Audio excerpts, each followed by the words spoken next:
Hello dear students, good morning. तो चलिए आज हम शुरू करते हैं कुछ न्यूमेरिकल्स, ठीक है। और ये न्यूमेरिकल्स होंगे इलेक्ट्रिक चार्जेस एंड फील्ड पे बेस्ड, और ये इम्पोर्टेंट न्यूमेरिकल्स होंगे और ये प्रीवियस ईयर में आपके बोर्ड एग्ज़ाम में आए हुए भी हैं, ठीक है। तो ये बेहतर तरीके के न्यूमेरिकल्स होंगे, आपको ये ज़रूर करना चाहिए। अगर इस तरीके के क्वेश्चन कर लेते हैं और बोर्ड एग्ज़ाम में आता है तो आपसे 110% ये क्वेश्चंस हो जाएंगे, ठीक है। तो एकदम कॉन्संट्रेट होकर करिएगा। हम न्यूमेरिकल कहीं से भी उठा लेंगे, लेकिन ये होगा केवल इलेक्ट्रिक चार्ज और फील्ड के ही, ठीक है। क्वेश्चन हमारा है, how many electrons should be remove from a coin of mass 1.6 gram so that it may just float in an electric field of intensity 10 की पावर 9 न्यूटन पर कूलम डायरेक्टेड अपवर्ड, ठीक है। अब क्वेश्चन क्या है ये ध्यान से सुनिए।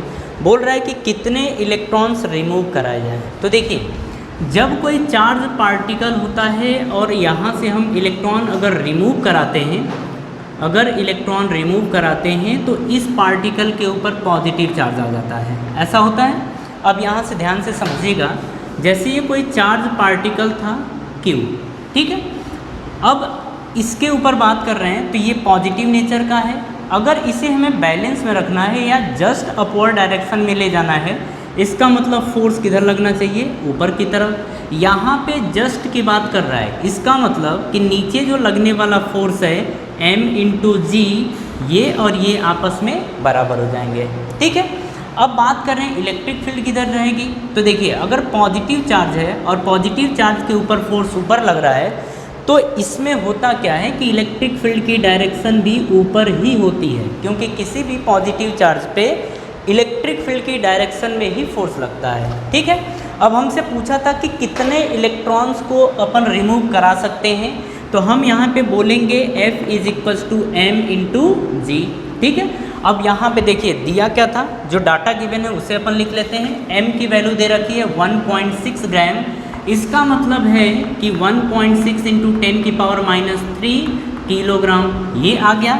इसके बाद बोल रहा है कि इलेक्ट्रिक फील्ड इंटेंसिटी यानी E की वैल्यू दे रखी है, और ये यहाँ पे दे रखा है आपका 10 की पावर 9 न्यूटन पर कूलम, ये दे रखा है। चार्ज की बात करें तो बोल रहे हैं कि ये 10 इलेक्ट्रॉन रिमूव कराए जा रहे हैं, यानी कि ये 10 इलेक्ट्रॉन के बराबर हो जाएगा। सारा डाटा यहाँ रखिए। देखिए, F के प्लेस पे अपन रखेंगे Q into e is equals to m into g. अब देखिए, Q इज इक्वल्स टू क्या NE होता है, बिल्कुल ये होता है। अब इसे हम यहाँ पे पुट कर देंगे, तो Q के प्लेस पे हम पुट करेंगे NE into e is equals to m into g. अब हमसे पूछा है कि कितने इलेक्ट्रॉन्स, तो n होता है नंबर ऑफ इलेक्ट्रॉन्स, तो हम यहाँ पे लिखेंगे n is equals to mg upon e, ये लिख देंगे, ठीक है। अब जो भी डाटा गिवन है यहाँ पे पुट करें। m की वैल्यू देखिए 1.6, ये लिखा है 1.6 इंटू 10 की पावर -3 इंटू, अगर g की बात करें तो यहाँ पे g की वैल्यू हम ले लेंगे 10 मीटर पर सेकेंड का स्क्वायर, तो यहाँ पे रखेंगे 10 अपॉन E की वैल्यू है 10 इलेक्ट्रॉन के बराबर, यानी कि रखेंगे 10, और एक इलेक्ट्रॉन की वैल्यू होती है 1.6 इंटू 10 की पावर -19 कूलम के बराबर। नीचे इलेक्ट्रिक फील्ड भी है, और इलेक्ट्रिक फील्ड देखिए 10 की पावर 9 ये गिवन है। जब इसे आप सॉल्व करेंगे तो n की जो वैल्यू आने वाली है वो आने वाली है 9.8 इंटू 10 की पावर 7, ठीक है। तो यहाँ से इसका मतलब कि इतने इलेक्ट्रॉन्स रिमूव कराएंगे तो ये जस्ट ऊपर की तरफ फ्लो होने लगेगा, ठीक है। तो खैर, इस क्वेश्चन में आपको कहीं डाउट नहीं होना चाहिए। अगर फिर भी डाउट होता है तो आप एक बार पूछ सकते हैं, ठीक है। चलिए अपन नेक्स्ट क्वेश्चन की बात करते हैं कि नेक्स्ट क्वेश्चन क्या दिया गया है, लेकिन इसके पहले इसे फट से कॉपी कर लीजिए। चलिए अब अपन नेक्स्ट क्वेश्चन की बात करते हैं। नेक्स्ट क्वेश्चन देखिए, ये भी अच्छा क्वेश्चन है। यहाँ पे लिखा है कि a pendulum of mass 80 milligram carrying a charge of 2 into 10 की power -8 coulomb is at rest in a horizontal uniform electric field of 2 into 10 की पावर 4 वोल्ट पर मीटर। Find the tension. हमसे देखिए पूछ रहा है कि टेंशन क्या होगा। अब आगे देखिए, tension in the thread of the pendulum and the angle it makes with the vertical। मतलब हमसे थीटा की वैल्यू भी पूछ रहा है। अब ध्यान से क्वेश्चन समझिएगा कि क्वेश्चन किस तरीके से दिया गया है। तो देखिए यहाँ पे बोल रहा है कि कोई पेंडुलम है, ठीक है, और उसको किसी थ्रेड से बांधा गया है, ये है इस तरीके से वर्टिकल से, ये थीटा एंगल पे मान लेते हैं ऐसा है, ठीक है। यहाँ पे एक चीज़ और दिया गया है कि जो इलेक्ट्रिक फील्ड इंटेंसिटी है वो हॉरिजॉन्टल डायरेक्शन में है, मतलब ये कि इलेक्ट्रिक फील्ड इस डायरेक्शन में ये दिया गया है। अब जितने डाटा गिवन है सबको लिख लेते हैं अपन। यहाँ पे बोल रहा है कि जो पेंडुलम, ये पेंडुलम है जिसका मास m है, ये m की वैल्यू दे रखी है हमें 80 मिलीग्राम, यानी कि 80 mm के बराबर या 80 mg, ये तो इसे हम लिखेंगे 80 × 10⁻⁻⁶, ये कन्वर्ट हो जाएगा किलोग्राम में, ठीक है। अगर मिलीग्राम को अगर किलोग्राम में कन्वर्ट करते हैं तो 10⁻⁻⁶ से मल्टीप्लाई अपन कर देते हैं। अब नेक्स्ट की बात कर रहे हैं तो ये बोला गया कि चार्ज यानी Q की वैल्यू दे रखी है 2 × 10⁻⁸ कूलाम के बराबर। इसके बाद बोल रहा है इलेक्ट्रिक फील्ड इंटेंसिटी यानी E की वैल्यू दे रखी है 2 × 10⁴ न्यूटन पर, सॉरी यहाँ पे वोल्ट पर मीटर है, वोल्ट पर मीटर ये दिया गया है। अब यहाँ पे समझिए जो डाटा गिवन था वो तो हमने लिख लिया, अब मेन चीज़ यहीं पे है, इसको कैसे करेंगे। तो देखिए अगर बात करें इसके ऊपर तो नीचे की तरफ अगर इस पार्टिकल का मास अगर m है तो नीचे की तरफ लगेगा mg, ठीक है, ये लगेगा। अब देखिए अगर हम बात करें टेंशन की तो इस धागे में टेंशन T लगेगा। अगर ये एंगल थीटा है तो ये भी एंगल थीटा हो जाएगा अल्टरनेट एंगल के हिसाब से, ठीक है। तो अगर इसकी बात करें तो ये आ जाएगा, अगर देखो अगर ये T है ये थीटा है तो ये जो कंपोनेंट होगा ये T cos थीटा होगा, और इसी के एक वर्टिकल यानी कि इसी के परपेंडिकुलर एक कंपोनेंट इधर को आएगा जिसे बोलेंगे T sin थीटा, और ये चीज़ हमने पहले भी देख ली थी, ठीक है। अब देखिए अगर इलेक्ट्रिक फील्ड इस डायरेक्शन में है, चार्ज अगर ये Q है तो इसके ऊपर इस डायरेक्शन में एक फोर्स भी लगेगा और इसकी वैल्यू होगी QE के बराबर, ठीक है। तो देखिए जितना डाटा गिवन है इन डाटा को जब अपन रखेंगे तो ये सारी चीज़ें हमें मिलने वाली है। देखिए ये जो चार्ज पार्टिकल है ये पूरी तरह बैलेंस है यानी इक्विलिब्रियम में है। इसका मतलब ये है कि T cos थीटा और mg आपस में बराबर होंगे, T sin थीटा और QE यानी कि F आपस में बराबर होंगे, ठीक है। जब ये बराबर होंगे आपस में सभी कंपोनेंट तभी जाके ये इक्विलिब्रियम में रहेगा। तो अब यहाँ पे हम लिख लेते हैं कि T cos theta is equals to mg, ये हमारी फर्स्ट इक्वेशन हो गई।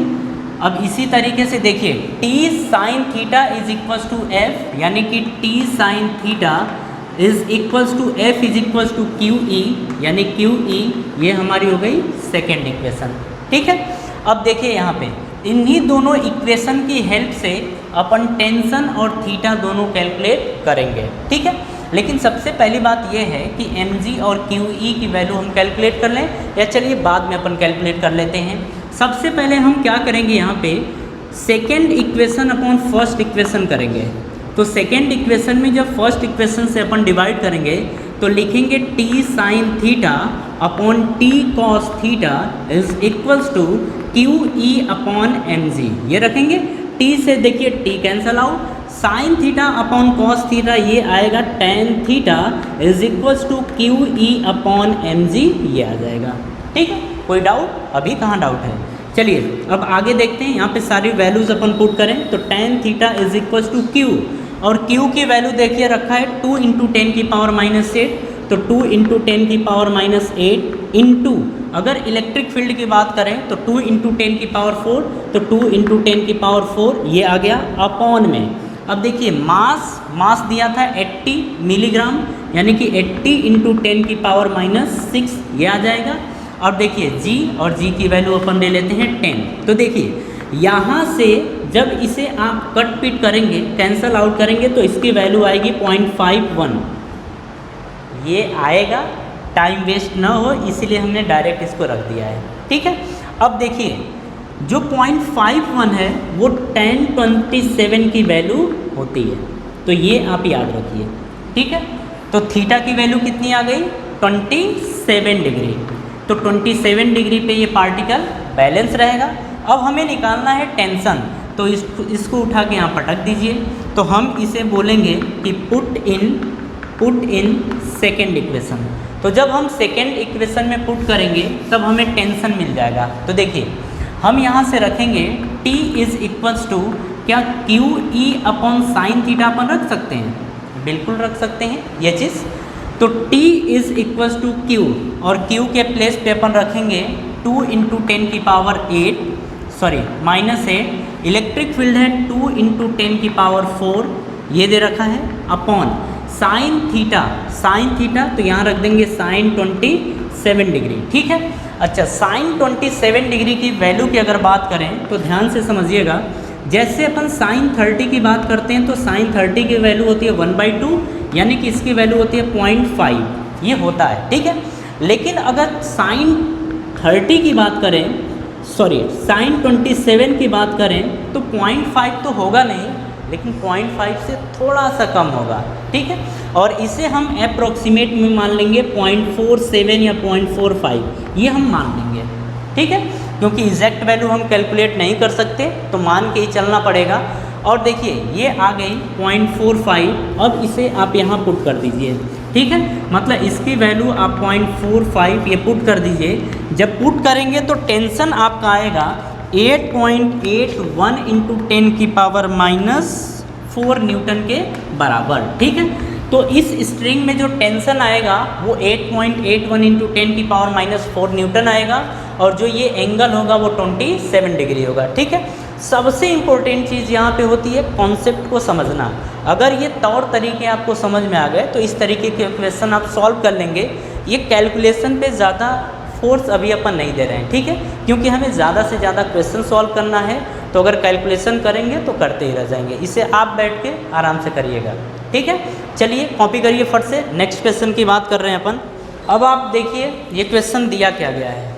क्वेश्चन है consider a uniform electric field E is equals to 3 into 10 की पावर 3 आई कैप न्यूटन पर कूलाम।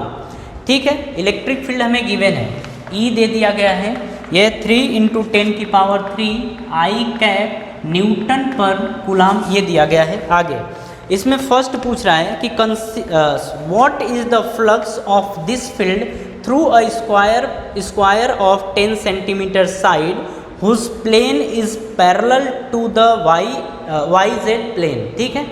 ये बोल रहा है कि इलेक्ट्रिक फील्ड तो ये दे रखी है, एक प्लेट लिया जा रहा है जो YZ के अलोंग रखा गया है। ठीक है।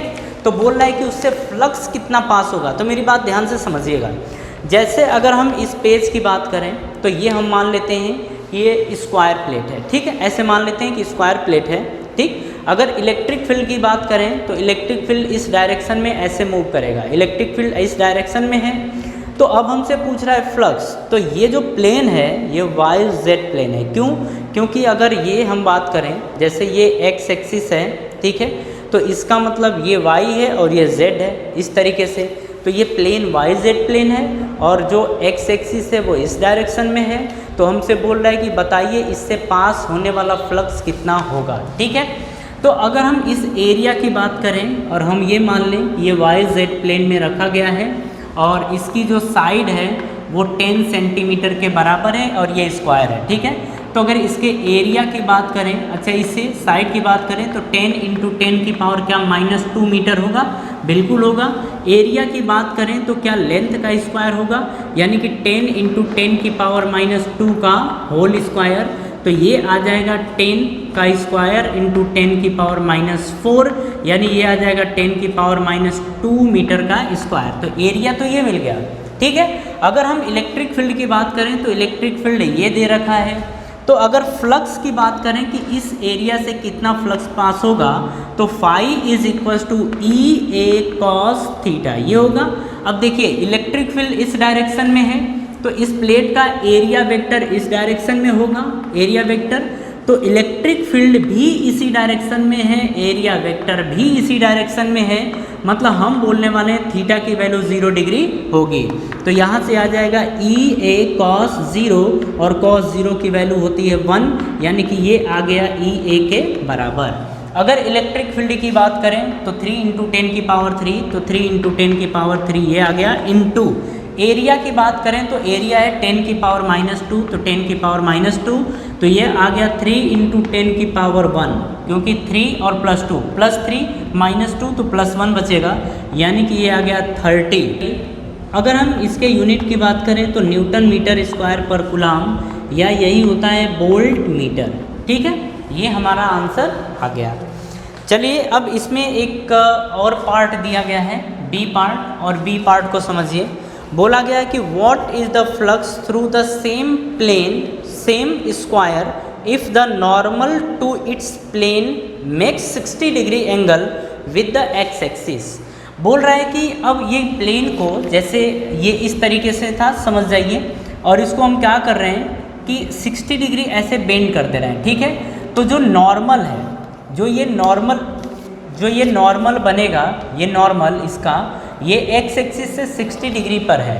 मतलब जो नेक्स्ट क्वेश्चन दिया गया है, हम बोल रहे हैं कि इसको इस तरीके से रखा जाता है कि जो एरिया वेक्टर है वो एरिया वेक्टर कुछ इस तरीके से आ जाता है। ठीक है, मतलब हम इस प्लेन को ऐसे बेंड कर रहे हैं तो एरिया वेक्टर ये आ जा रहा है, इलेक्ट्रिक फील्ड की डायरेक्शन यही है। ठीक है, और दोनों के बीच का एंगल दिया गया है 60 डिग्री। तो अब हमसे पूछ रहा है कि फ्लक्स कितना होगा। तो देखिए थीटा की वैल्यू 60 डिग्री है। अगर फ्लक्स की बात करें तो phi is equal to EA cos theta, और कॉस थीटा का मतलब कॉस 60, तो फाई इज इक्वल टू आ जाएगा इलेक्ट्रिक फील्ड। और इलेक्ट्रिक फील्ड कितना दे रखा है, ये है 3 × 10 की पावर 3। एरिया की बात करें तो एरिया 10 की पावर -2, और कॉस 60 की वैल्यू होती है कॉस 60 की वैल्यू होती है 1/2, ये होता है।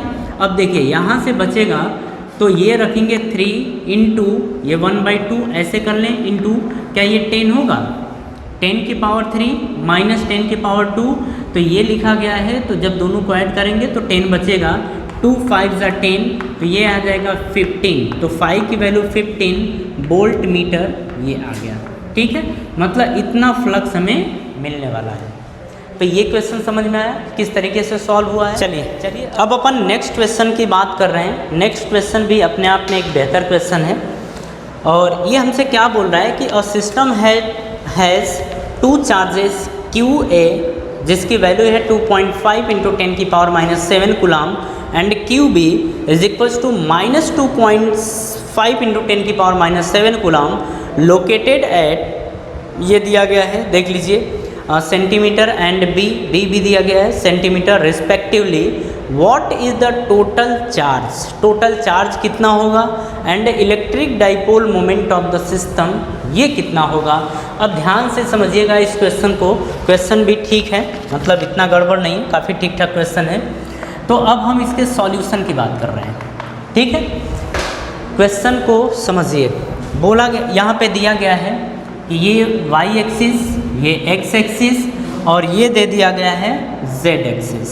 ठीक है, ये y x और ये है आपका z एक्सिस। ठीक है, यहाँ पे बोल रहा है कि एक चार्ज पार्टिकल रखा गया है जिसे हम QB बोल रहे हैं, और इसकी वैल्यू दे रखी है -2.5 × 10 की पावर -7 कूलम, ये दिया गया है। यहीं से बोल रहा है कि इधर की तरफ एक और पॉइंट लोकेट किया गया है A, और इसकी वैल्यू दे रखी है QA, और ये है 2.5 × 10 की पावर -7 कूलम के बराबर। तो A और B दे दिया गया है। बोल रहा है कि इसका कोऑर्डिनेट है 0, 0, 15, ये इसका कोऑर्डिनेट है 0, 0, -15, ये दिया गया है। ठीक है, अगर इन दोनों के बीच की लेंथ की बात की जाए तो देखो यहाँ से ये दिया गया है, ये 15 पे है, ये ओरिजिन से ये 15 पे है, ये ओरिजिन से नीचे भी 15 है, यानी कि 2L की वैल्यू आ जाएगी 30 सेंटीमीटर के बराबर। ठीक है, ये चीज़ है। अब हमसे आगे क्या बोल रहा है, आगे बोल रहा है कि बताइए इसका डाइपोल मोमेंट क्या होगा। तो देखिए अगर डाइपोल मोमेंट की बात करें तो डाइपोल मोमेंट यानी P की डायरेक्शन होती है माइनस से प्लस की तरफ, तो ये तो हो गई P की डायरेक्शन। ठीक है, अगर हम डाइपोल मोमेंट की बात करें तो P इज इक्वल्स टू होता है Q × 2 टाइम L, तो P is equals to Q, और Q की वैल्यू दे रखी है 2.5 × 10 की पावर -7 × 2L, 2L की वैल्यू दे गई है 30 सेंटीमीटर, और 30 सेंटीमीटर का मतलब है 30 इंटू 10 की पावर माइनस 2 मीटर, ये है। तो यहाँ पे हम लिखेंगे 30 इंटू 10 की पावर माइनस 2, ये लिख देंगे। तो P इज इक्वल्स टू आ जाएगा, अब देखिए ये 2.5 इंटू 3, या फिर ऐसे ये इन दोनों को मल्टीप्लाई करेंगे तो ये 75 आएगा इंटू 10 की पावर माइनस 9, ये आ जाएगा, ठीक है। तो इतना क्या आ गया, न्यूटन मीटर आ गया। तो P की वैल्यू, सॉरी ये आ गया कूलाम मीटर, तो ये आ गई डाइपोल मोमेंट की वैल्यू। अब हमसे पूछा था कि टोटल चार्ज कितना होगा, तो देखिए हम बोलेंगे यहाँ पे Q net is equals to QA plus QB।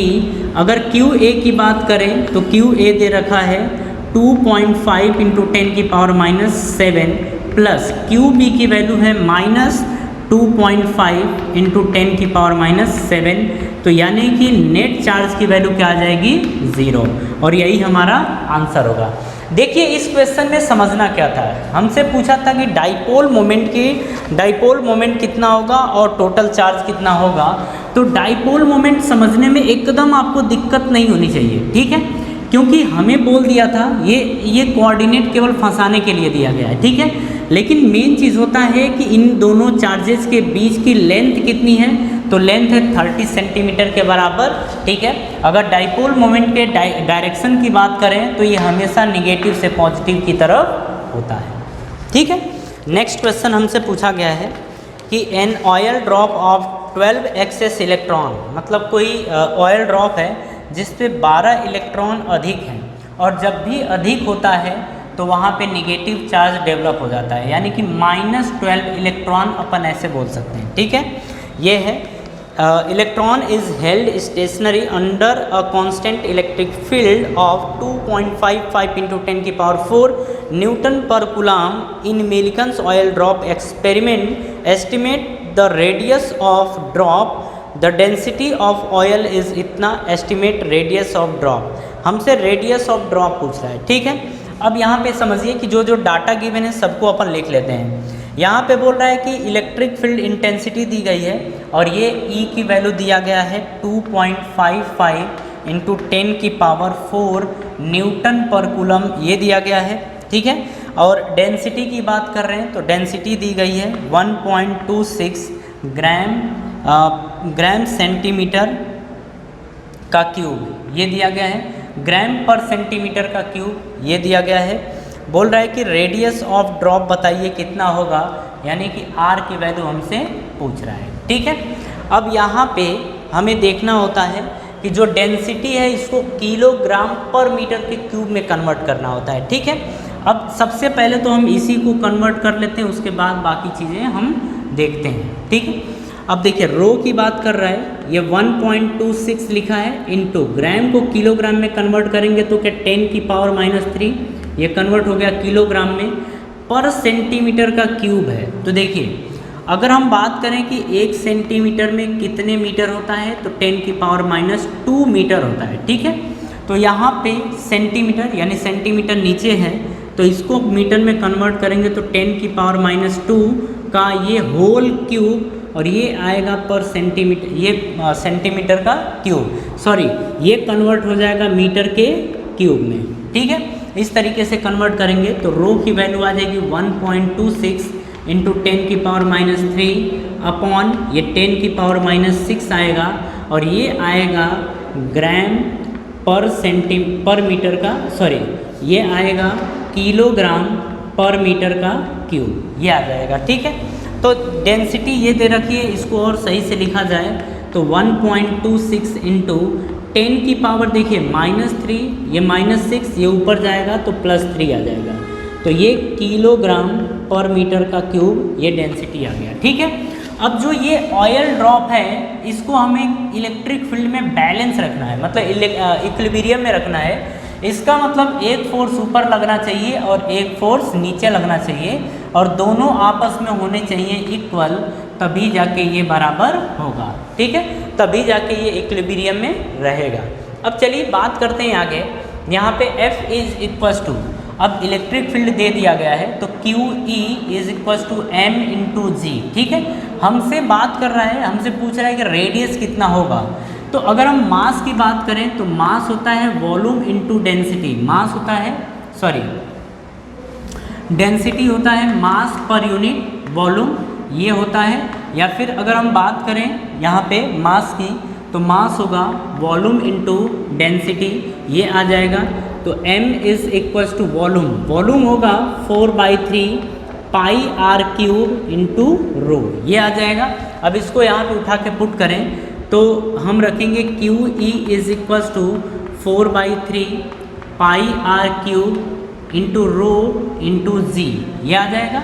अब हमसे पूछा है आर की वैल्यू, तो R cube is equals to Q E upon में, अब ये देखो नीचे आएगा 4, ऊपर चला जाएगा 3, ये आएगा, नीचे आएगा पाई, नीचे आएगा रो और नीचे आएगा जी। ठीक है, तो आर क्यूब की वैल्यू ये आ गई, तो आर इज इक्वल्स टू आ जाएगा रूट में 3। अब क्यू की वैल्यू पुट करो, तो क्यू की वैल्यू दे रखी है 12 इलेक्ट्रॉन, तो हम लिखेंगे 12 इंटू 10 की पावर 12 इलेक्ट्रॉन, और इलेक्ट्रॉन की वैल्यू है 1.6 इंटू 10 की पावर -19, ये आ गया।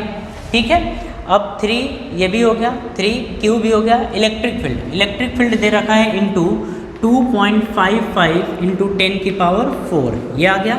अब देखो अपॉन में, इसी अपॉन में चलेगा 4, पाई की वैल्यू 3.14 इंटू रो की वैल्यू दे रखी है 1.26, तो 1.26 इंटू 10 की पावर -10 की पावर +3 इंटू, अब जी की वैल्यू हम रख देंगे 10। ठीक है, देखिए इसे आप कैलकुलेट करिए, ये क्यूब रूट होगा, क्यूब रूट, इसे कैलकुलेट करिए और रेडियस आपका मिल जाएगा मीटर में। ठीक है, और यही होगा हमारा आंसर। तो कुल मिला के जब हमें डेंसिटी गिवन हो और रेडियस पूछे तो इस तरीके से हम क्वेश्चन सॉल्व करते हैं। ठीक है, तो मुझे नहीं लगता कि आपको इसमें कोई डाउट होगा, कोई डाउट आप इसमें रखिएगा मत, क्योंकि ये हमने पिछले लेक्चर में ही ये कॉन्सेप्ट देख चुका था। ठीक है, तो इसे आप फट से कॉपी करिए। नेक्स्ट, ये भी बोर्ड एग्ज़ाम में हमारे पूछा जाता है, तो इससे आप अच्छे तरीके से ध्यान दीजिएगा। ठीक है, बोल रहा है कि a point charge plus 10 microcoulomb is a distance 5 centimetre directly above the center of a square of side 10 centimeter as shown in figure. What is the magnitude of the electric flux through the square? अब यहाँ पे ध्यान से समझिएगा क्या बोल रहा है। जैसे ये बोल रहा है कि ये कोई स्क्वायर प्लेट है, ठीक है, इस स्क्वायर प्लेट से, प्लेट के सेंटर से 5 सेंटीमीटर की डिस्टेंस पर, 5 सेंटीमीटर की डिस्टेंस पर एक कोई चार्ज रखा गया है। ठीक है, 5 सेंटीमीटर के डिस्टेंस पर एक कोई चार्ज रखा गया है प्लस 10 माइक्रोकुलाम का। ठीक है, अब हमसे ये भी पूछ रहा है, बोल रहा है कि जो साइड है, ये साइड की लेंथ है 10 सेंटीमीटर, ये भी है 10 सेंटीमीटर। देखिए हमने गॉस थ्योरम में पढ़ा था कि अगर किसी भी सरफेस से हमें फ्लक्स निकालना हो तो सबसे पहले इस चार्ज को हमें गॉसियन सरफेस के अंदर ले जाना होता है। ठीक है, अगर हम बात करें कि इस चार्ज को हम किस तरीके से पूरी तरह ढक सकते हैं, तो अगर हम 10 सेंटीमीटर का एक क्यूब बना दें और उसके सेंटर पर रख दें और फिर हम उससे जो फ्लक्स निकले, फिर उससे हम एक सरफेस से निकलने वाला फ्लक्स कैलकुलेट कर लें तो हमारा आंसर मिल जाएगा। ठीक है, तो अब समझिएगा जैसे कि ये क्यूब है, ठीक है, ये क्यूब दे रखा है, ये इस तरीके से ये दे रखा है। ठीक है, अब ये समझिए कि जो ये 10 सेंटीमीटर, ये 10 सेंटीमीटर का जो स्क्वायर एक था, इसके सेंटर से 5 सेंटीमीटर के डिस्टेंस पर, 5 सेंटीमीटर के डिस्टेंस पर एक चार्ज रखा गया था क्यूब। ठीक है, तो हमसे बोल रहा है कि इस फेस से, इस स्क्वायर से पास होने वाला फ्लक्स बताइए। तो देखिए अगर हम बात करें कि पूरे क्यूब से पास होने वाला फ्लक्स यानी कि फाई नेट की बात करें तो ये होता था Q in upon epsilon not, ये होता था। ठीक है, तो ये जो फ्लक्स पास होता था ये 6 फेज से पास होता था। कितने फेज से? 6 फेज से पास होता था। तो अगर हम बोल दें कि एक फेज से पास होने वाला फ्लक्स बताइए, तो हम बोलेंगे कि फाई नेट अपॉन 6, या हम ऐसे बोल सकते हैं कि जो 6 फेज से पास फ्लक्स हो रहा है वही फाई नेट है। तो हम ये भी तो बोल सकते हैं कि एक फेज से पास होने वाला फ्लक्स फाई नेट अपॉन 6 के बराबर होगा। ठीक है, तो सबसे पहले तो हम कैलकुलेट करेंगे फाई नेट। तो phi net is equals to आएगा क्यू इन, और चार्ज कितना अंदर है, इस गॉसियन सरफेस के अंदर चार्ज है 10 माइक्रोकुलाम, तो 10 इंटू 10 की पावर -6 ये आ जाएगा Q in, upon epsilon not की बात करें तो 8.85 इंटू 10 की पावर -12 ये होता है। ठीक है, अब देखिए ये तो हमारा निकल के आ गया फाई नेट। अगर हम एक फेज से बात करें तो phi phase is equals to आ जाएगा फाई नेट अपॉन 6, यानी कि 10 इंटू 10 की पावर -6 अपॉन ये है हमारा 8.85 इंटू 10 की पावर -12, और देखिए नीचे 6 भी है तो इंटू 6 कर देंगे। ठीक है, तो यहाँ से फाई फेज की वैल्यू आपकी आ जाएगी 1.88 इंटू 10 की पावर 5 न्यूटन मीटर का स्क्वायर पर कूलाम, या फिर हम इसे बोल सकते हैं वोल्ट मीटर। ठीक है, तो देखिए किसी एक फेज से पास होने वाला फ्लक्स होगा 1.88 इंटू 10 की पावर 5 न्यूटन मीटर का स्क्वायर पर कूलाम। ठीक है, तो इस क्वेश्चन को और इस तरीके को ध्यान रखिएगा। ये क्वेश्चन इतना कॉम्प्लिकेटिव नहीं था, बस इसे हमें समझना था कि इस क्वेश्चन को किस तरीके से सॉल्व किया जाएगा। अच्छा, न्यूमेरिकल के कॉन्सेप्ट में एक बात आपको हमेशा ध्यान रखनी होती है कि किसी न्यूमेरिकल को अगर आपने एग्ज़ाम से पहले सॉल्व नहीं किया है तो एग्ज़ाम के पीरियड में आपको उस क्वेश्चन को सॉल्व करने में दिक्कत हो सकती है, और वो भी ज़्यादा। ठीक है, तो सिमिलर टाइप्स के अगर क्वेश्चन पहले से ही प्रैक्टिस करके गए होते हैं तो हमें एग्ज़ाम में कोई प्रॉब्लम नहीं होती है, चाहे एग्ज़ाम कैसा भी हो। ठीक है, तो प्रैक्टिस ज़रूरी है। तो जब भी न्यूमेरिकल का केस आता है तो सबसे पहले ज़रूरी ये है कि आप प्रैक्टिस ज़्यादा से ज़्यादा करें। ठीक है, तो ये क्वेश्चन हमारा कंप्लीट हुआ। अब हम नेक्स्ट क्वेश्चन की तरफ मूव करेंगे।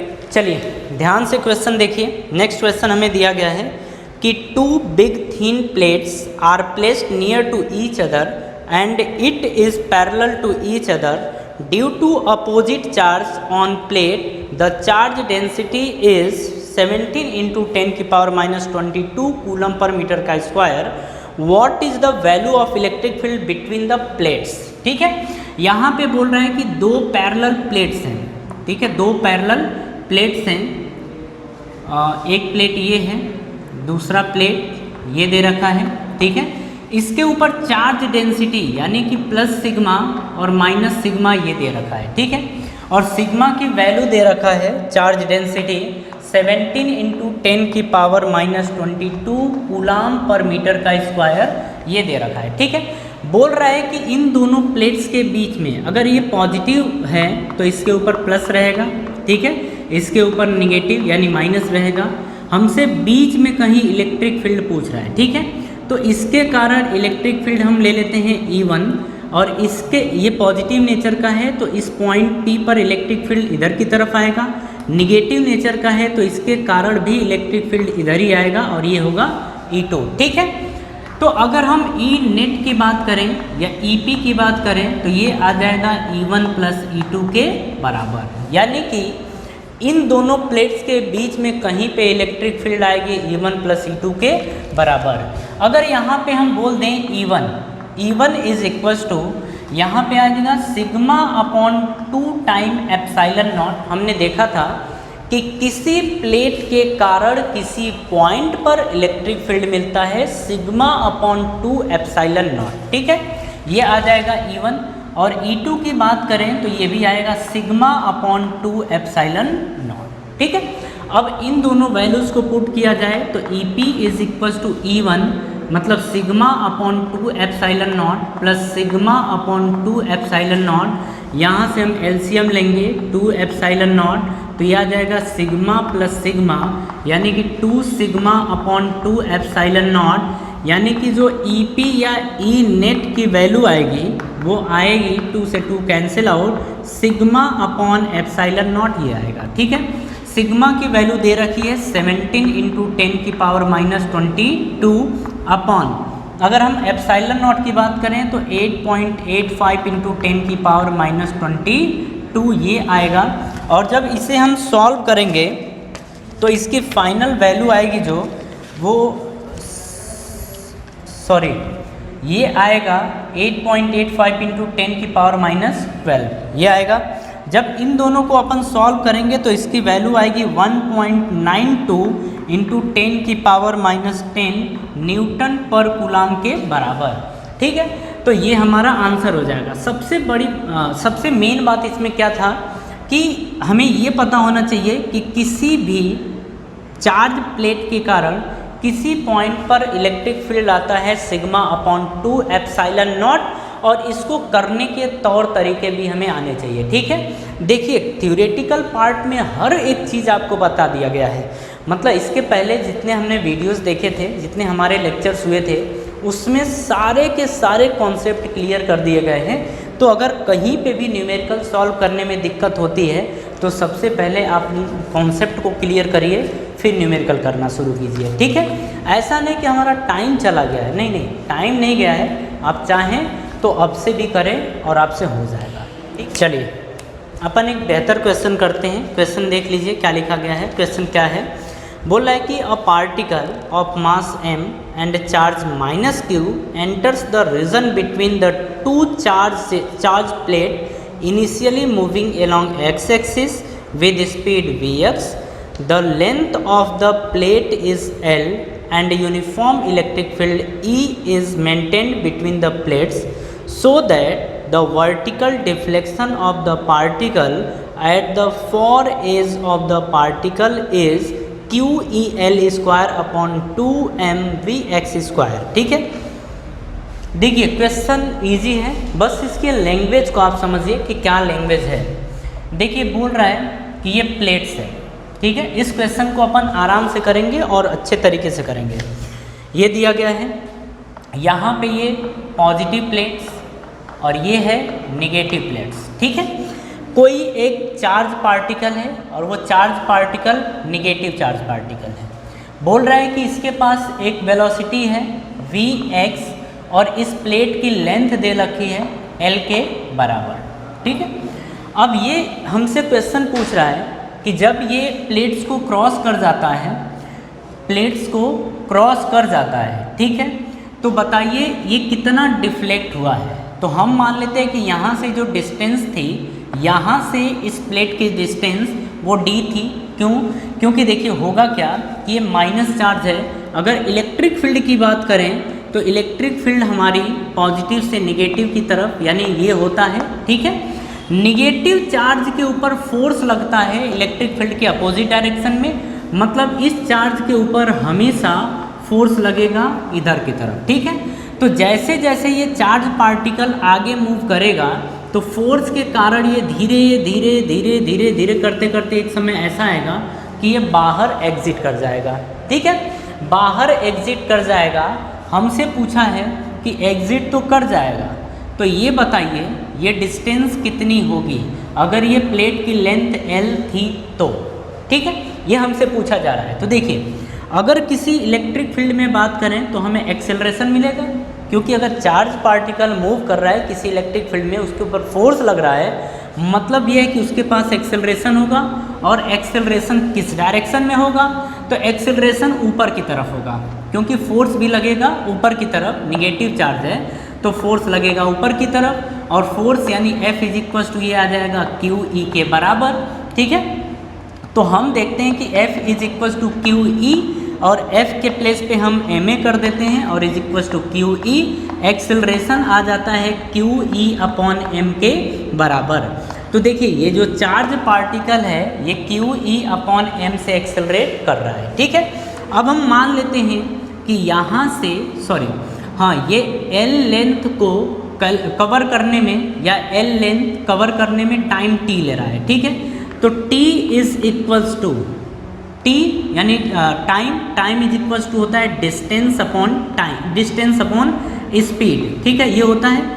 तो t is equal to distance, यानी ये कितनी डिस्टेंस कवर करेगा, l, तो ये आ जाएगी l। कितने स्पीड से ये कवर कर रहा है, vx से, तो ये हमारा निकल के आ गया टाइम, ठीक है। अब हमें कैलकुलेट क्या करना है, हमें कैलकुलेट करना है डिस्प्लेसमेंट, हमें चाहिए डिस्प्लेसमेंट, ठीक है। अब यहाँ पे एक चीज़ और देख लीजिए, ये दिया था कि ये इस वेलोसिटी से चल रहा है, लेकिन शुरुआती वेलोसिटी इसकी 0 रही होगी, ठीक है। लेकिन अगर फाइनली की वेलोसिटी की बात करें तो फाइनली वेलोसिटी क्या है, vx के बराबर हमें कैलकुलेट करना है d। तो देखिए d कैलकुलेट करना है, u दिया है, v दिया है, ये सारी चीज़ें हमें गिवन है। तो किस तरीके से कैलकुलेट करेंगे, तो देखिए टाइम भी हमें गिवन है, तो हम यूज करेंगे second equation of motion, second equation of motion हम ये यूज़ करेंगे। तो सेकेंड इक्वेशन ऑफ मोशन क्या होता था, ये होता था d is equals to U T plus half a, और a के प्लेस पे हम पुट करते थे क्यू ई अपॉन एम इंटू टी का स्क्वायर, ये होता था। अब देखिए u की वैल्यू 0 है, तो ये 0, d इज इक्वल्स टू आ जाएगा हाफ क्यू ई अपॉन एम, ये तो यही रहेगा, इनटू टाइम के प्लेस पे पुट कर देंगे L अपॉन वी एक्स, तो ये आ जाएगा L अपॉन वी एक्स का होल स्क्वायर। तो D इज इक्वल टू आ जाएगा, अब देखिए Q E L square, Q E L square upon 2m V X का स्क्वायर, ये आ जाएगा डिफ्लेक्शन, ठीक है। मतलब ये है कि L लेंथ को कवर करने में ये कितना ऊपर की तरफ खिसकेगा, तो D यूनिट खिसकेगा, और D की वैल्यू आ गई है Q E L square upon 2m V X का स्क्वायर, और यही चीज़ हमें प्रूफ करना था, ठीक है, कि डिफ्लेक्शन इतना होगा। देखिए ये क्वेश्चन बेहतर है, इस क्वेश्चन में कोई दिक्कत नहीं होनी चाहिए, आप इन चीज़ों को बस ध्यान रखिए। निगेटिव चार्ज है, इलेक्ट्रिक फील्ड की डायरेक्शन इधर है, तो इसके ऊपर निगेटिव चार्ज होने के कारण इलेक्ट्रिक फील्ड के अपोजिट डायरेक्शन में फोर्स लगेगा, और ये जब v वेलोसिटी से आगे की तरफ बढ़ रहा है तो इसके ऊपर की तरफ फोर्स भी लग रहा है, ठीक है। और एक समय ऐसा आएगा जब इस फील्ड को ही ये एग्जिट कर जाएगा, ठीक है। तो वही बोल रहा है कि जब एग्जिट कर जाएगा, जब भी एग्जिट करेगा, तो बताइए ये कितनी डिस्टेंस कवर करेगा या कितना डिस्प्लेसमेंट इसका होगा, ठीक है, ऊपर की तरफ। तो डिस्प्लेसमेंट ये होगा, ठीक है। ये अपने आप में एक बेहतर क्वेश्चन है, इसे आप 1 से 2 बार ज़रूर फिर से रिवर्स करके देख लीजिएगा, ठीक है। तो आज की सभा हम यहीं पे समाप्त करते हैं। आपको जितने भी न्यूमेरिकल्स कराए गए हैं, इन न्यूमेरिकल्स को आप अच्छे तरीके से कर लीजिएगा, क्योंकि ये आपके बोर्ड एग्ज़ाम में भी आए हुए हैं, ठीक है। तो और एनसीईआरटी के भी हमने कुछ अच्छे क्वेश्चन किए हैं, और आप क्या करिए कि एनसीईआरटी में electric field and electric charges and field के जितने क्वेश्चंस हैं आप कर डालिए, ठीक है, आप कर डालिए। फिर अगर कोई डाउट होता है तो आप कमेंट बॉक्स में डाल दीजिए, व्हाट्सएप पे मैसेज डाल दीजिए, आपका कोई क्वेश्चन हो तो क्वेश्चन भी हमें भेज दीजिए, ठीक है। तो अब हम मिलते हैं नेक्स्ट लेक्चर में, आज की सभा यहीं समाप्त करते हैं। Thank you.